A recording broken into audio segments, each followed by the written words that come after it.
Специјалното јавно обвинителство денеска објави 3 нови истраги за основано сомнение за финансиски криминал. Случајот Требник е за бесправна изградба на 3 викенд куќи во Зелениково, траекторија за изградба на автопатите Миладиновци Штип и Тетово Охрид, додека Талир е за незаконско финансирање на ВМРО ДПМН. Во вторите две првоосомничен е Никола Груевски, а СЈО денеска ќе побара замрзнување на дел од имотот на партијата меѓу кои и седиштето.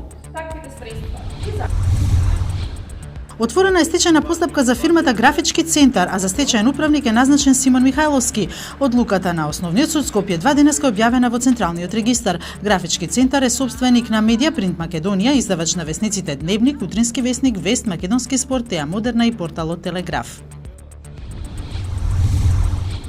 Невладината Цивил Центар за слобода објави ексклузивни фотографии од крвавиот напад во собранието и обидот за убиство на пратеникот Зијадин Села и пратениците од редовите на новото парламентарно мнозинство на 27 април. На фотографиите се гледаат групата напаѓачи како го влечат телото на Села. Едно лице кое се наоѓа на овие фотографии се уште не е идентификувано. За двајца веќе се поднесени кривични пријави за обид за убиство.